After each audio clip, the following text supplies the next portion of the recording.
I gotta say, they were awful, revolting, disgusting. One or two specifically. But Sandy's conversation with them was... Oh, the kindergartner teacher moment about kindness? I mean, we've seen worse people on this show, or at least equal, and we haven't had any like crisscross applesauce, everybody sit down, I want to talk about ethics with you guys. I mean, that was crazy.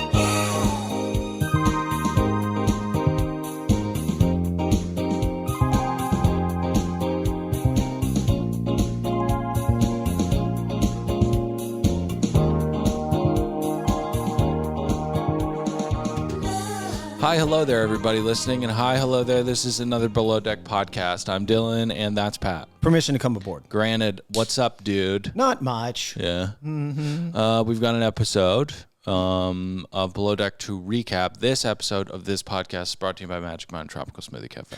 And also... Body Smart. That's right. Oh, my gosh.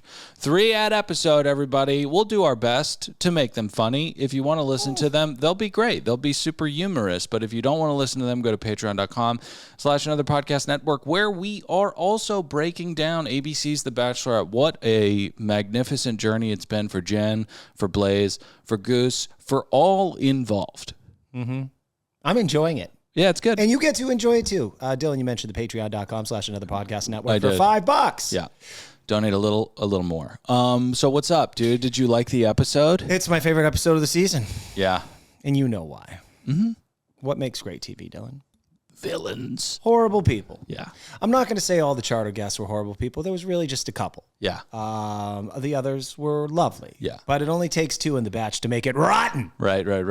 Yeah, I mean, if you're making some kind of bitches brew and you add just a drop of arsenic or a drop of cyanide, it'll kill everybody. You know, I don't think the Jonestown punch was all bad.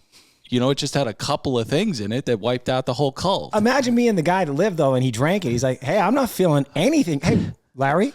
I wonder if seeing Larry and the rest of the Jonestown cult perish, if he was disillusioned by the teachings, or if he was like, I'd say, or if he was like, I learned a lot, and I'm dead. Yeah, great. Well, you know, we're trying to pass through the firmament into a more pure world. So I gotta say, they were awful. Revolting, disgusting, one or two specifically. But Sandy's conversation with them was... Oh, the kindergartner teacher moment about kindness? I mean, we've seen worse people on this show, or at least equal, and we haven't had any like crisscross applesauce, everybody sit down, I want to talk about ethics with you guys. I mean, that was crazy. Let me say this. Yeah. Well, it was uncomfortable. It was, in fact, amazing. I think it might have been unnecessary, too. And dare I say, unprofessional. Yeah. I loved it, though. But Sandy, keep in mind, they were rude and short with the help. One of them didn't take a shit on the floor and point to it and say, one of you eat it. Right. Because that would have garnered them getting a talking to like this. I'm glad we agree on that, because I was like, whoa. That little talk was absolutely inappropriate. Yeah. Yeah, it was great TV, though. Great TV. Well, to be fair, Bailey died, so, you know, she was probably in a moment. Let's cut her a break. Mm-hmm. How many pots? Oh, well, I'm not done yet. Okay, I need to attack these people. Okay, go ahead. Okay, first off, I'm going to pronounce some names wrong. I think it's Nasla, whatever. It sounds like you got it. Nosley. It sounds like you got it right. Okay, you're on a yacht. And that's a microaggression. And you know that, and everybody knows that. Okay, fair enough. Yeah. But go back to Riverside or whether filthy, yucky, normie region you're from, because you are low rent trash. Yeah, and I'd love to have you on the podcast to hear your side. We would love to have every single one of these people on the show individually, maybe two. I mean, you know, not too many. It'll be a mess. Mm-hmm. But you know, when we're talking about cutlery and caviar service, let's drop the act and let's all just be honest that you're on a heavily discounted one-day charter. Okay, so stop. You know, I think sometimes wannabe people want to give a portrayal of what they think Leonardo DiCaprio would behave like when he started his yacht. Why? And the truth is, Leo probably behaves himself because he knows someone will take a picture, a video, and send it to TMZ. So Leo's on his best behavior. He does not fuck with the staff about the correct knife. No, I mean, he takes 23-year-olds into the main suite and he duct tapes headphones to his head and listens to death metal while he plows away at them. Which That's is, right. It's, listen, what people do behind closed doors as consensually adults, it's not our business. That's their business. Yeah. Mm-hmm. Well, okay, so these people are idiots. I saw right through it. I see through classless morons trying to look like they're Richie Rich a mile away. It's so transparent. Yeah. Because you're always critiquing. I couldn't stand these people. And Dylan, you pointed out, I have to get a hold of one of these C-Rats, and we can't have Bravo PR on the phone with us when we do it, because I have to ask them, are you guys, is there a different way that you're looking at service, knowing that it's not $60,000 a day, it's $5,000, it's probably $2,500 a person, and they're still treating you like a piece of crap? Yeah. Does that affect how you serve them? Yeah, we'll see. Maybe, I don't. We're trying to be good with Bravo, so I don't know if we can ever speak to a C-Rat ever again without Bravo there, but we'll see. Okay. All in all, it's $60,000 a day Taste on a $2,500 a day budget. Right. Go fuck yourself. 100 knots. Really? Yeah. Yeah. By the way, halfway through the episode, Kermit started saying what I was thinking in my head. I'm like, Kermit, you go there, girl. Yeah. Yeah. Aisha had a marvelous episode. I'm falling in love more and more with Aisha and with Sandy with every episode. Aisha is such a fucking rock star, especially this episode. Like, to know where the line is to go, oh, you know what? Actually, no, you're not going to fucking do that. Okay, bitch. That was one of those moments where I think as Kermit's staring down Nayla's, whatever, nauseating. I'm going to call her Nausea. Okay. Nausea. Okay. Nausea. All right. She's like a Greek god of sickness. Of annoyingness. Yeah. Okay. I think Kermit was staring her down the eyes. And as she was saying, I've been doing this for 20 years. It was, hey, loser, we all know that you paid $2,500 to be here. Sure. Don't you dare try this on. Don't mother of pearl me, okay? 100 knots. 91 pots. So let's get into it. We left off with Bree not just not being good at laundry, but kind of in this like Dragon Ball Z time capsule that room is. I mean, she's losing her mind. She's losing her mind. She's losing her mind. Now, Dill, you know who else has lost his mind? Ian. He says regarding as they prep the boat, for the charter guests coming on, he's going to try and avoid any more hiccups. Like the ones in the previous charters.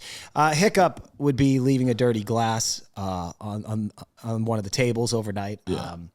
It's not being in another dimension and not seeing people. Yeah, no, and we got to cut. Because that's labeled as a fuck up. Right, we got to cut him some slack though, because he is,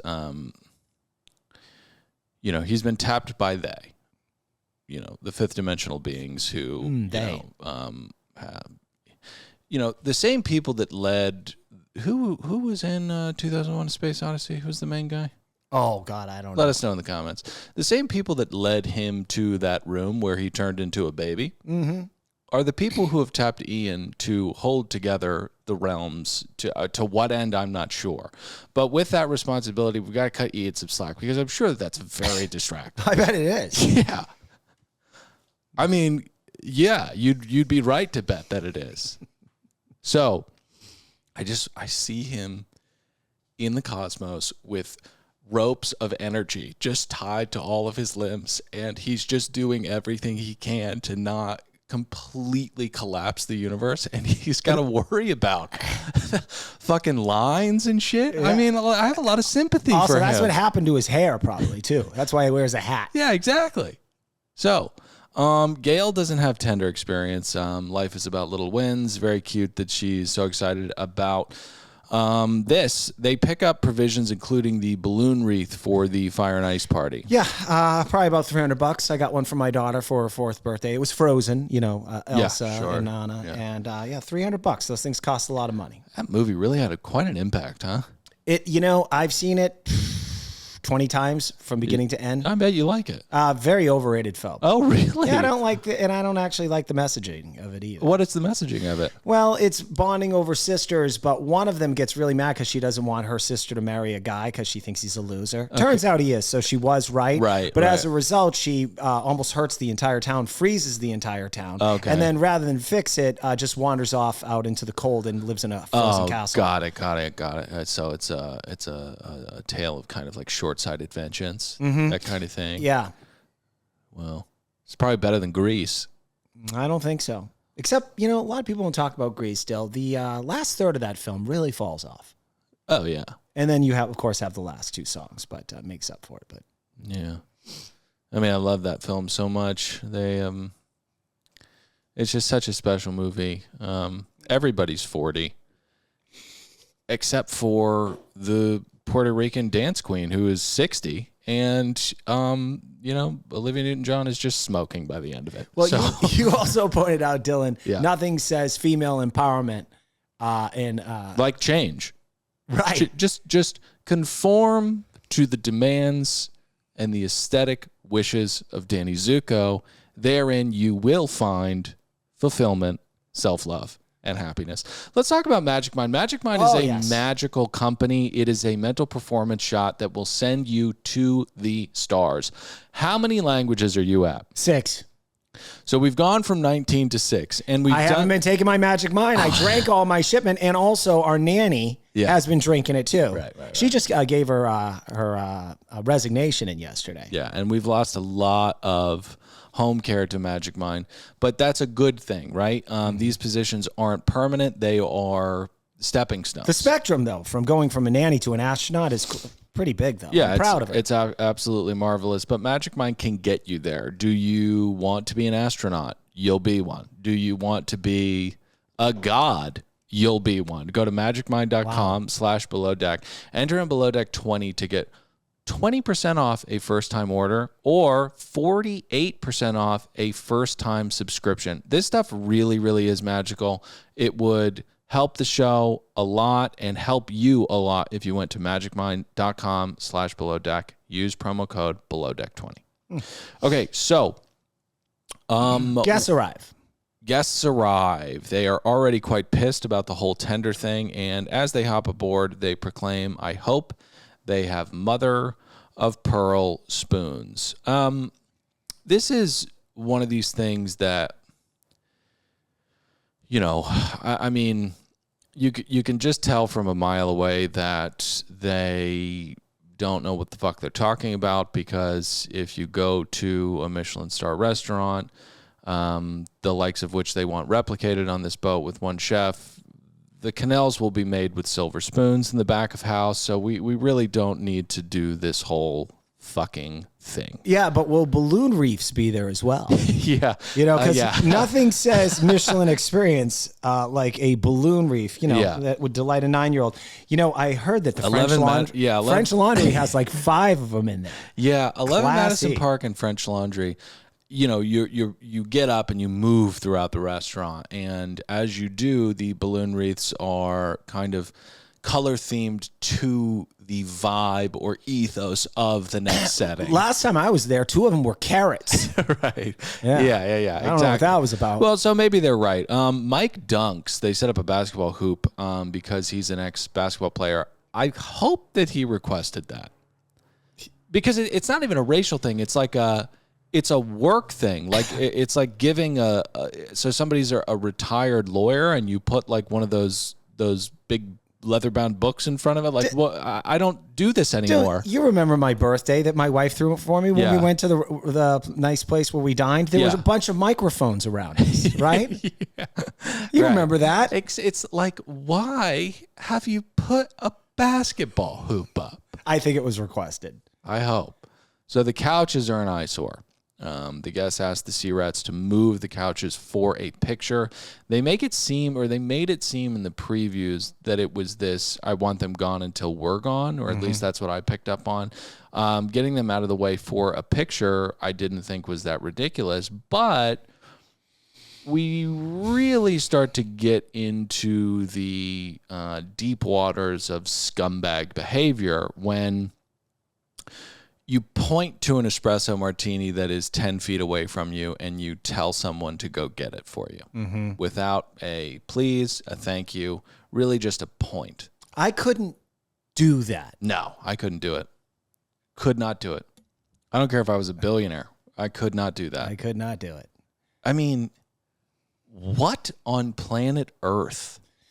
Overcompensating. It's just crazy, man. Yeah. I used to notice this when I worked at that recording studio. It would always be, well, rich people call it new money.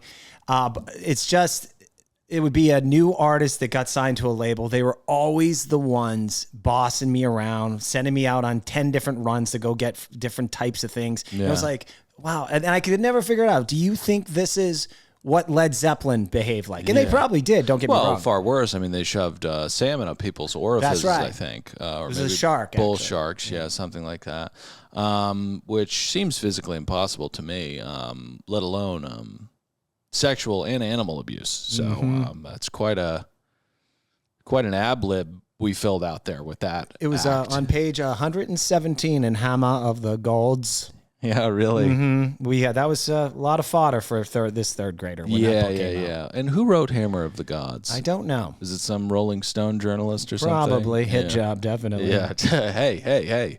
You're in the circle of trust, okay? Don't tell anybody about the fish we're shoving up people. It's ridiculous. Where's your tact? So, and we'd love to have any of these people on, as we said. But again, we should remind you, you are on a discount day trip. You're not in There Will Be Blood, okay? You're not a fucking Rockefeller. So stop doing this. The guests spend some time in the water. Ellie goes out to give a vodka soda to somebody. Right. And you want to take this? Well, I kind of forget, but it was like one of those things like, hey, let's all put in an order together as opposed to... Well, even worse. I mean, it graduated to that, but she brings the vodka soda out to one woman who's asked for a vodka soda. The other woman says, "Where's mine?" Ellie says, "Oh, well, I only got an order for one." And she says, "I thought you were going to surprise me." I'm sorry. What?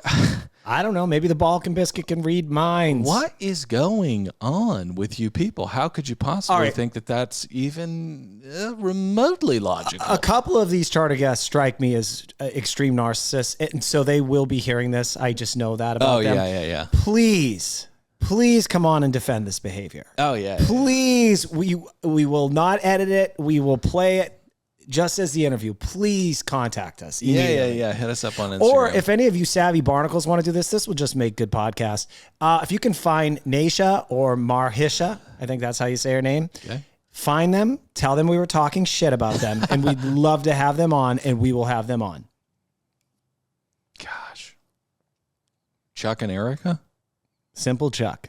I'm still friends with Erica Rose. We had the same OBGYN who passed away. We bonded over that. He was a good guy. Very wise. So the primary wants a culinary masterpiece that rivals Michelin star cuisine. So we're getting ready for that evening. The dry ice is there. The caviar is there. The whole 9 yards.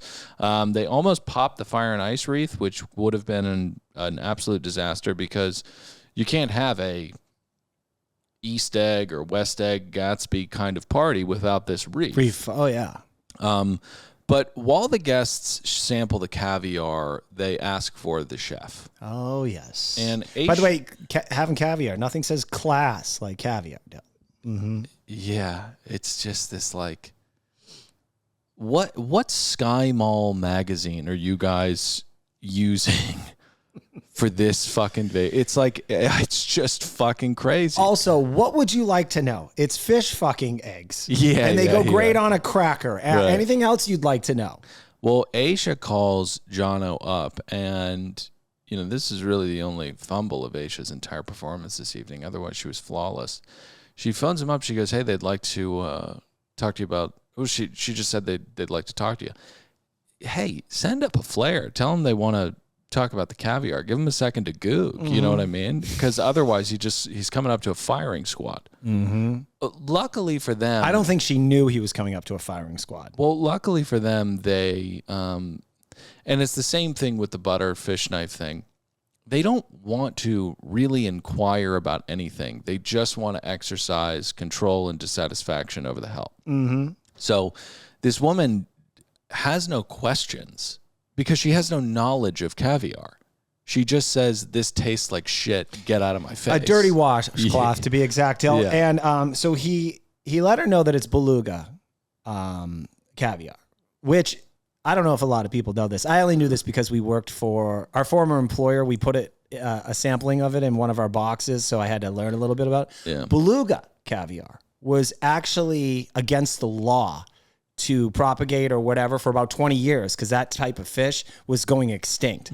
So it's pretty hard to get up until like 2017. So it's kind of in demand. Yeah. So doesn't that make you like it better, you fucking wannabes? Right. And it's also kind of an acquired taste, and it's also just a spiritually unwell thing to consume. I mean, it's just bizarre. It's fish eggs. It's just like, I mean, listen, we're the masters of the universe. We get to harvest whatever we want from animals, but it's just how to cut you open and pull out all the eggs. 400 of your little babies. Yeah, it's just nuts. Yeah, and just to put a final point on Dylan's point, calling something that is expensive piss does not elevate you. No, it doesn't. So classless.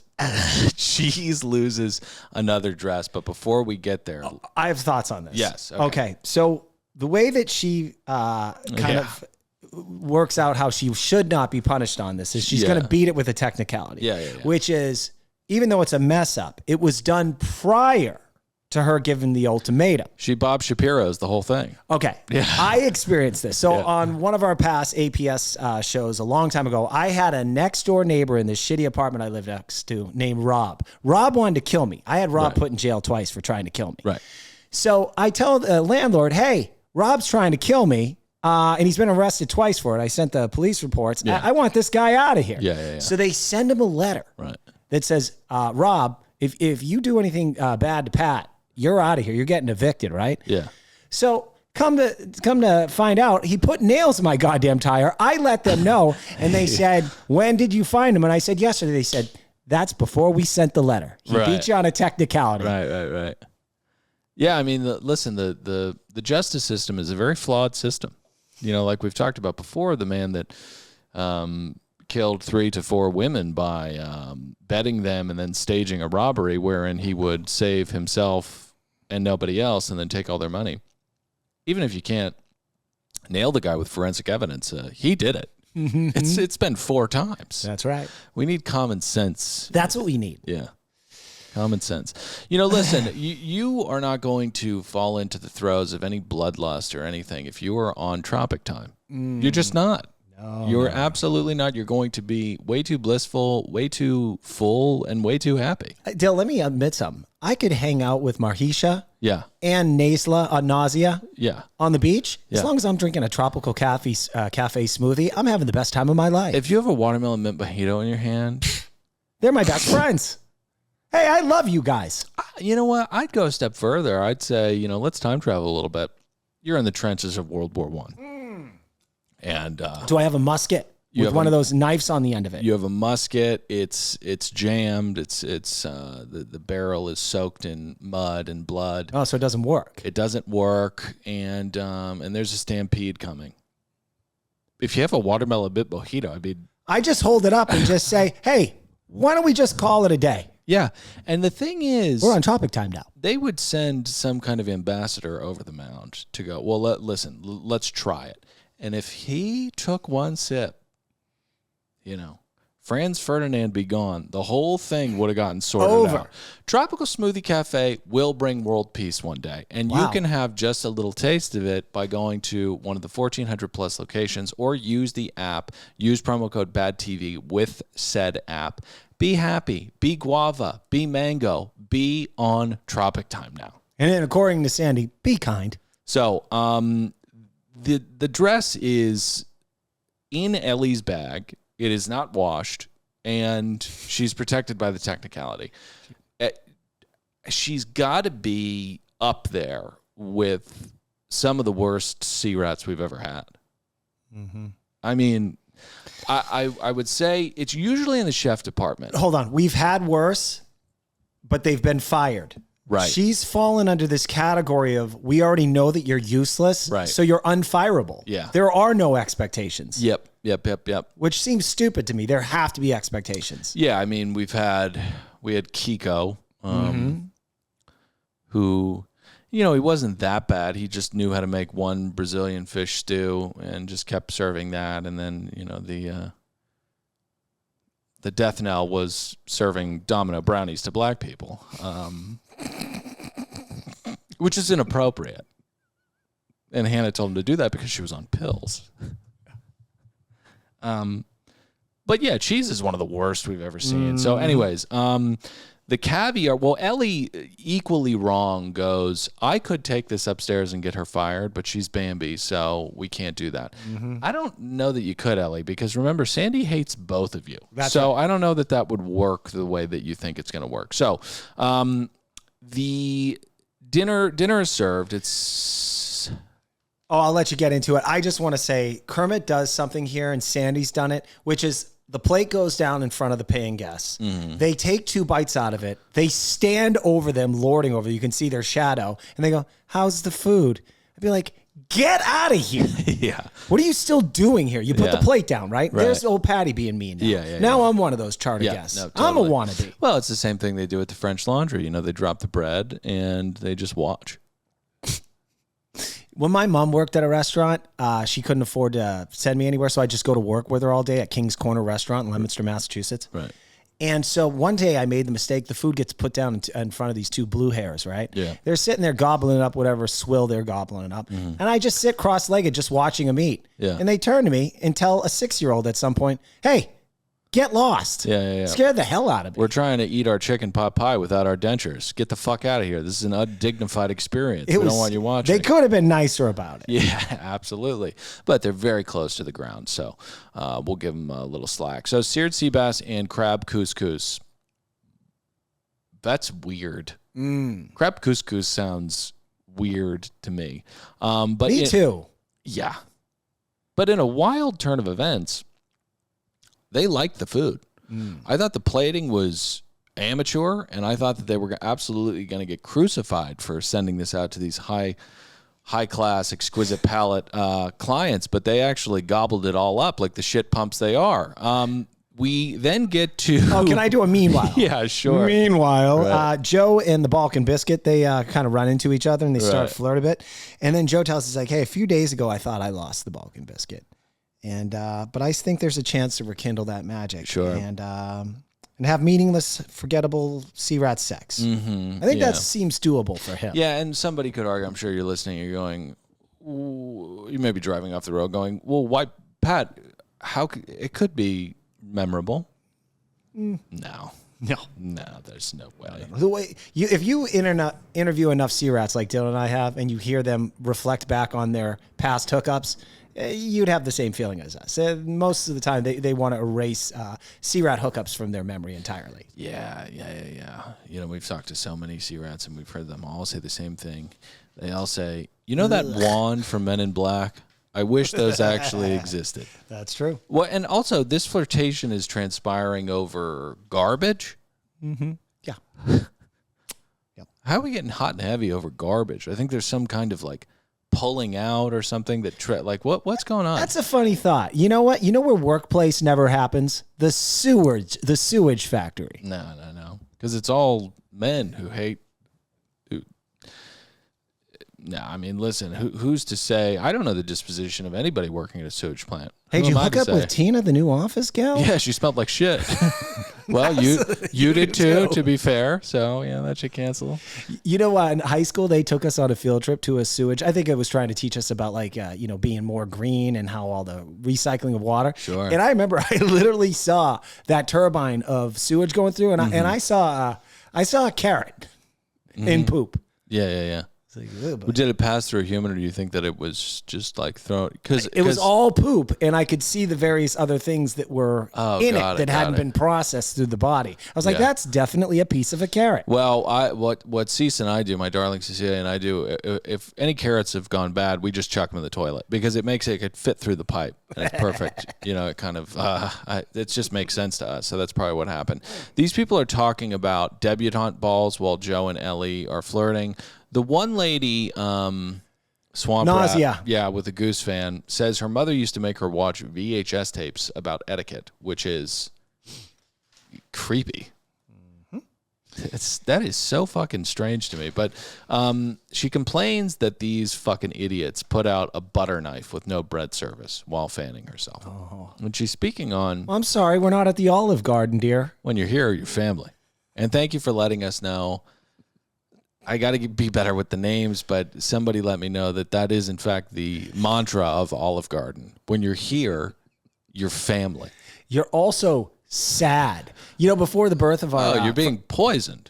Before the birth of our daughter, Ellie, we went to Olive Garden as our last meal before we went and checked into the hospital so we give birth to Ellie. Yeah. And in my mind, I was thinking, if we get in a car accident right now, the news will report sad couple going to the hospital for their firstborn died tragically after eating at Olive Garden. I don't know that would be the headline, but there would be kind of a...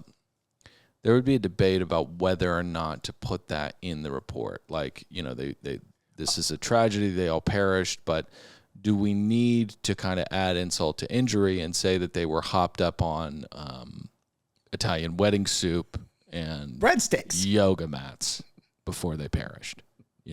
What even is in that chicken Alfredo? God knows. Yeah. So she is wondering about telling the service. And she has a certain bashful glee about the whole thing. She's really a piece of information. She's excited to tell Aisha that she fucked up, and she does. And Aisha returns fire. She says, "Actually, it's a fish knife because it's a protein that's more delicate than your steak, your pork, your chicken." She said, "That's what that's for." And the lady is incensed. Because, again, similar to the caviar thing, she didn't want to have a conversation about this. She just wanted to embarrass Aisha. That's right. Yeah. Something else must have been getting under Nausea's skin earlier in the day to kind of feel like you got to put this forth. Mm-hmm. I'm feeling like she had an axe to grind. Yeah, Nausea's got to get into a life or death situation. Similar to Larry David tumbling in the waves of Zuma Beach.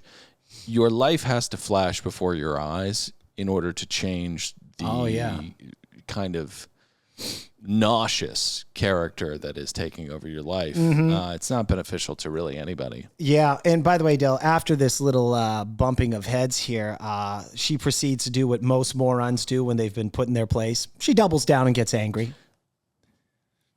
Talk about doubling down. She says out loud, loudly, "Yeah, well, your caviar service sucked." And listen, it did.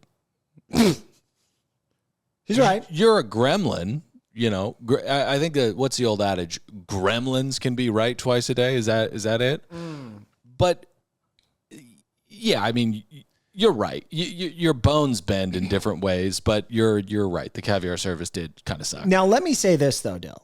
Now we have laid off the other charter guests because they haven't been as vocal and as annoying as some of the Nausea. some of the other charter guests were just really nice. But the annoying charter guests have spouses. Yes, you got to speak up, spouses. Okay. Yeah. My wife gets at me all the time if I say something annoying, stupid, or rude. I get a fucking jab right in my chest. Yeah, because spousal relationships. Monogamous love, you're supposed to make each other better. That's right. Right? You're not supposed to cower and fear because you've tried to speak up too many times about your wife or your husband throwing wine at waiters because it's too dry or too oaky. Mm-hmm. Which is something that I'd imagine these people would do at the Olive Garden. So let's head to the steak course. But before we get there, let's take a little break to talk about Body Smart. Oh, yes. Body Smart is just a common sense company. Totally common sense. I don't know why this is the first time I've ever heard of something like this. Dale, you know I stay up really late at night and I watch all these ads. There's always someone trying to pitch you on how you can lose weight, right? And it's all these, you eat all these cookies and you'll lose weight. But this is actually common sense. This will really get it done for you. You know, it's something that, okay, so Body Smart is personalized coaching, okay? If you're having difficulty losing weight, working out, being your best self, Body Smart will be there to keep the motivation going. You know, imagine running next to David Goggins telling you that you're a lump of coal or something like that. You know, I don't think that the Body Smart people will be as rude and insulting, but the motivation will be there. Body Smart coaching is entirely personalized. So if you've tried any number of generic plans before, this is going to be a totally different experience. Your one-on-one coach gets to know you, your life, your individual challenges before setting you on a program. Okay, Body Smart coaches are there to make your life better. Body Smart coaching promises to be the last weight loss program you'll ever need as you're guided by your dedicated one-on-one coach to make healthy changes that last. Lose 30 to 60 pounds in under 6 months with no pills or gimmicks, just science-based habits and skills that will leave you feeling in control, energized, and in the best shape of your life. And the good thing about this is you do a 6-month thing with them, and then you have that rubric for the rest of your life. That's right. You've learned a lot. You know how to change your behavior. Visit bodysmartfitness.com.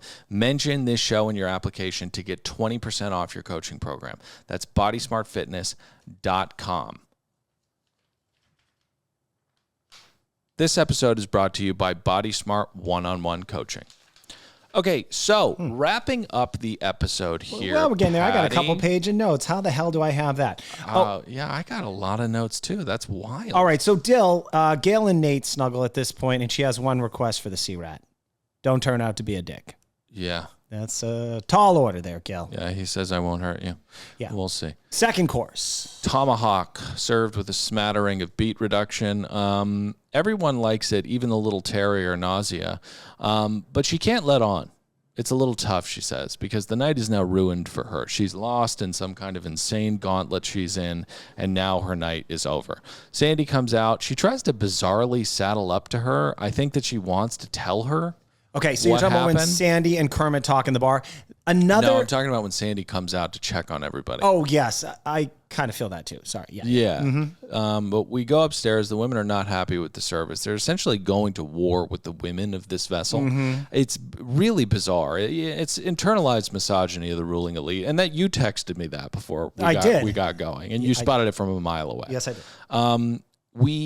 They send up Joe to distract them, and it works flawlessly, despite the women seeing exactly what the trick was. Yeah. The main primary heads to bed, but wants a snack. Only got sandwiches, though. Well, the problem is I don't eat sandwiches. Well, I got some berries. Yeah.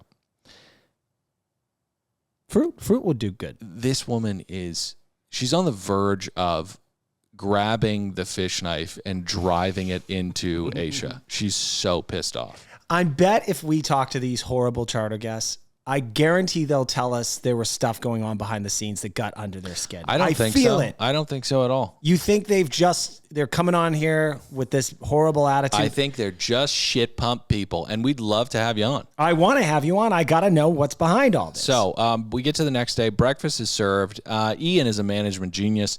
While he's holding realms together, he has kind of accidentally formed a team that is self-sufficient. Mm-hmm. Brilliant.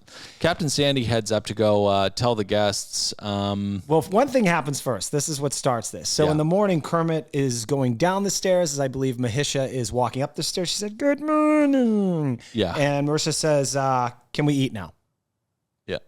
And so she tells Sandy that she was kind of rude to her about that. Well, and we should also say that, karma sometimes has a long tail and sometimes it strikes instantaneously. That's why there are YouTube rabbit holes that you can fall down for 19 to 65 hours called instant karma. And that's exactly what the primary gets the night before after she throws a fit about the sandwiches. She eats shit on the stairs. Mm-hmm. And that's we get into physics and, interstellar and all this stuff, but right there just shows you that God does exist. Yeah. Or karma. Right. Yeah. Universal forces, the theys of this world, struck her down. So the guests head out to, well, let's talk about this Sandy conversation. This was the best part of the episode. I cannot believe she did this. I'm telling you, there's something behind this where the crew and Sandy feels like she made a case that someone paid $1 million for a charter and they were treating her help like her crew like shit. Dude, maybe it's because I'm reading, Robin DiAngelo's 150-page tome, right? There's only, hold on. The bulk of the charter guests are white people on this charter. I don't know. It was weird to me that they had this conversation. I don't want to put that on Sandy, but it was strange. I think it had more to do with I know how much you got that, and I know you guys only paid collectively $20,000 for this. Right. Which, by the way, if you think about it, all right. So we're running over the episode. Yeah. Having talked to the Sea Rats as I have, and behind the scenes, below deck, in order to get people on these boats now, they are not paying for these boats. No. The tip is what they're paying. Right. So if you see 8 people or 6 people, it was basically about $2,500 for the full day, each person. Yeah. You get to be on TV. You got to go on that nice little tour of the town. You get to be on a yacht. Right. Because wealthy people don't want their dirty laundry out. They did it the first 3 seasons, and they saw what happens to them when they're on TV. So the guests head out to an ancient Greek node. Obviously, we will turn this into a backdrop for Instagram photos and not take in any of the cosmic beauty of it. They speak on fertility, and Ellie is validated. Her and Joe, I think, are going to have children. Ellie needs to calm down. Joe is a scumbag who, maybe he evolves into, a father and a responsible male and a productive member of society. But right now, he's just addicted to pussy when he gets drunk. And also, Joe is a sad example of what happens with guys at some point, if they're lucky, which is 1 minute, no one wants you. Next moment, you got 2 women after you, and then you think you're fucking George Clooney. Yeah. And you're not. Yeah, no. George Clooney's not gay. No. So it turns out that Bailey died. It was more Leah's dog, but Sandy's away from Leah. I think that's what makes her so sad. I just fucking love Sandy. I don't know what is happening, but she's just amazing. Yep. And I don't know. It got me in my feels when she talks about the losses that you experience when you're out at sea. No. You miss a lot of things. But that's the life you chose to lead. That's right. So Jono is getting ready for lunch, and the guests have turned their attitudes right the fuck around. Joe shows Nathan a picture of Ellie and him kissing, and he wants to vomit in his mouth. She overhears them, or Cheese overhears everybody being quiet, and she spirals. And she'll fuck Joe next episode. Not sure why, how. I guess everybody has needs, but dare I say, Cheese, you're better than that. Nope, I'm going to take that back. I don't think she is. Perfect for each other. Joe shows, already covered that. Lunch is crispy duck, scallion pancakes. We fancy out here. Jono is crushing it. Absolutely crushing it. It looked so good. It looked like a perfect lunch. I'm going to give it 92 pots. Wow. Yeah. Very high. Gail is stuck between a rock and a hard place because Eyebrows wants absolutely nothing to do with Ellie. Where'd you save that piece of gold name? I could have used that all season. What's that? Eyebrows? Eyebrows. Yeah. I don't know. I think we've called them eyebrows before, but it should be the only thing that we refer to him by. Small children could play hide and seek in those things. They're so thick. So, it's like a follicle loogie. So, Ellie is in love with him. Gail knows he's disgusted by her. What does Gail do? The charter guests depart. Okay, so normally the charter guest departing is just a formality. Yeah. But in this case, it was wonderful because Mahisha takes her time to point out the lovebirds. Right. Yes. Yeah. So once again, if I had done that, my wife would throw an elbow into my chest. Yes. Now, we get into the tip, and what is Sandy's first question? Who are the lovebirds? Yeah. Way to go, Sandy. Make things uncomfortable. Way to go, Sandy. And the two lovebirds are no one. No one on this boat are lovebirds. No. Maybe Nathan and Gail, but no. No. They're sea rats. Love is too complicated as an emotional state. Yeah, I don't want love, as it's defined, to be associated with anything that's taking place on this boat right now. Yep. So, what's the tip? It was 20 grand. A marvelous one-day chip. One day, yeah. Chip? Just so if you aggregate that out, if it was 3 days, that tip would be 60 grand. Well, it wouldn't be. No. It would be 22 grand. It would have been 22,000. That's right. Yeah. All right. So next up, this is kind of fun. The Balkan Biscuit is probably realizing it's near the end of the season. She needs to make her mark here with some kind of date. You know, if you go on a date, the cameras follow you, right? She asks Joe out on the date. He says yes, reluctantly, and then decides in a moment of clarity while speaking with Nate, hey, I don't want to fucking do this.